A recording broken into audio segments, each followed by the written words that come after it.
Welcome to our channel. Creating a Gantt chart in Excel helps you visualize project timelines, track task dependencies, and manage complex projects with multiple concurrent activities. Step 1. Open Microsoft Excel and create a new blank workbook for your project Gantt chart. Step 2.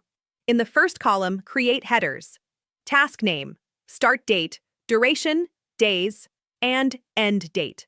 Step 3. List all your project tasks in the task name column in the order they should be completed. Step 4. Enter the start date for each task in the start date column using a consistent date format. Step 5. Input the duration in days for each task in the duration column.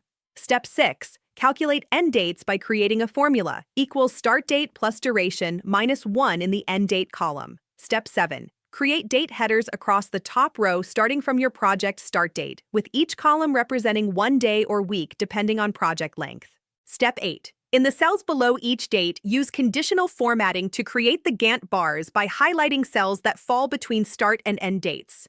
Step 9. Select the data range. Go to Home tab, click Conditional Formatting, then New Rule, and select Use a formula to determine which cells to format. Step 10. Enter a formula like equals and column equals start date and column equals end date to automatically color cells that represent task duration. Step 11. Format the colored cells with your preferred bar color and style to create visual distinction between different task types. Step 12. Add task dependencies by color coding or using symbols to show which tasks must be completed before others can begin.